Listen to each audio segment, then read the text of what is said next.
Micah with AOA, and I'm here with the band HoneyHoney. Hey guys. Hello. Hey. Guys. Okay, so you all are playing like a sold out show, right? That's correct. How does it feel to come to Washington D.C. and just play a sold out show? Well, we have to be honest about something. It's sold out because our friend Christina Perry is kind of big news. You know what I'm saying? Headlining, yeah. We're opening, so we're support. It definitely feels good to open for a sold out crowd because wow. Sorry about that.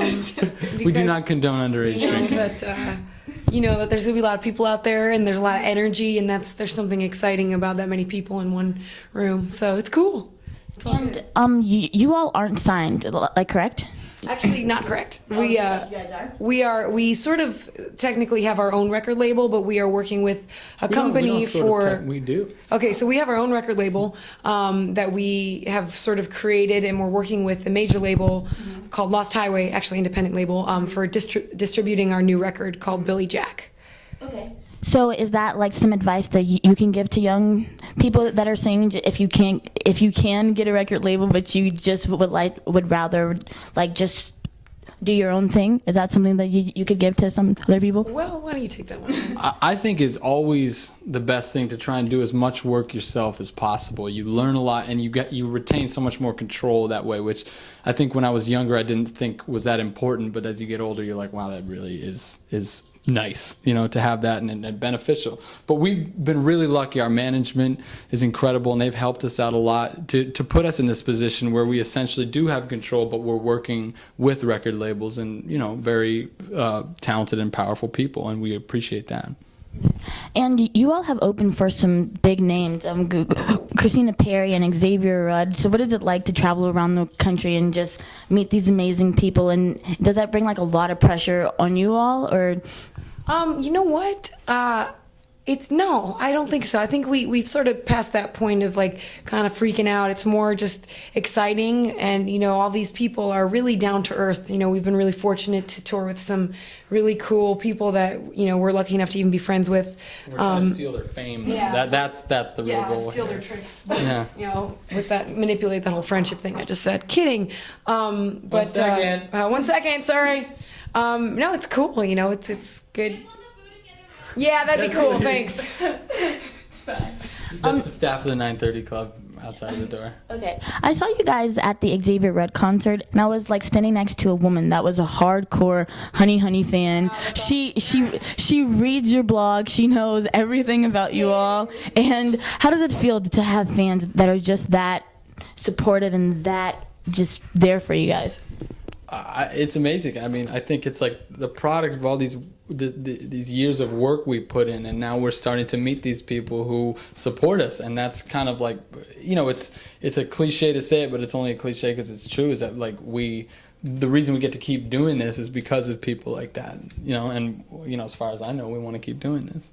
And did you guys have like this type of things like in school and when you were young? Like did music come from a young age? And do you think that if it wasn't there, would you be here now? Well, I mean, I guess, yeah. I mean, it came from a young age. I wasn't always a professional musician, and I guess neither was Ben. You guys have to get there, I guess, but. Yeah, the bud starts at a young age, the sort of exposure to what music kind of means when you're exposed to it as a youngster. But I guess I'm not really answering your question. But what was the question again? I think music in schools is hugely important. Honestly, like we both were exposed to it. Neither of us had huge. I don't think so. Huge music programs in our school, but they existed, and it's something that, like, even if you don't become a musician, you learn. It's not like you just learn music from learning music. You know what I mean? It's like anything else, and it's hugely important, and it's something that literally I'd say everyone in the world is interested in. So, I think it's amazing and a privilege that we should all get to have. In 5 years, where do you guys see the band? At your house, eating dinner.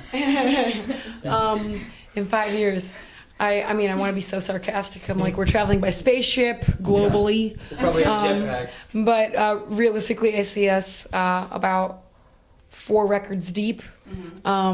Possibly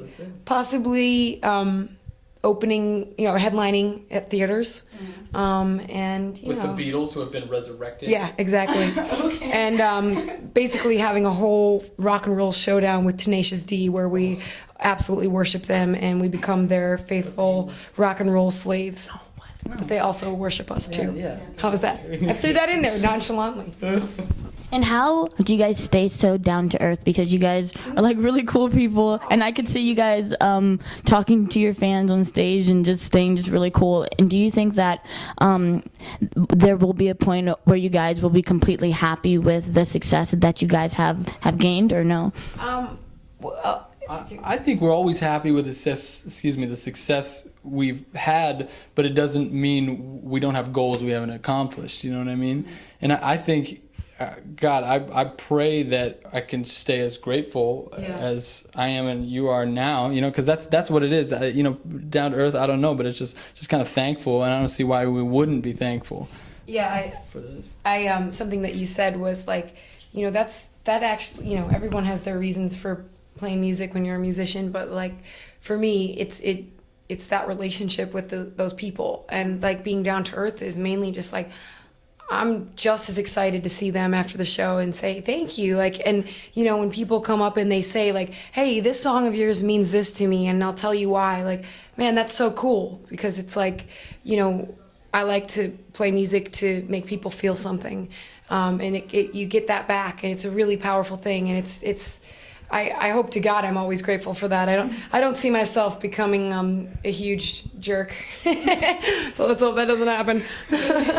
For the young person, like a teenager or a young girl or boy that wants to do what you all are doing, is there something that you all can tell them? Because the series is about young artists and people doing like what you all want to do. So is there something that you guys can tell them as advice?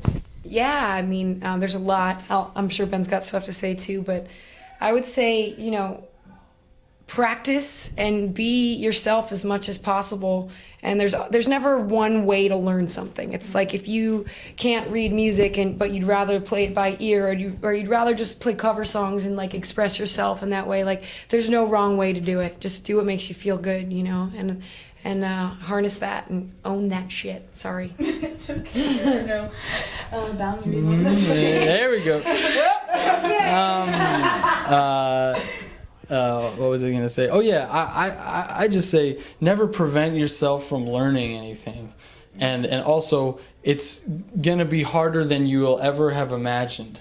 But knowing that going in makes it okay. You know what I mean? Because then you're there and you're not surprised. It's just, or maybe you are. You're constantly surprised, but you were expecting the surprise. You know what I mean? Yeah.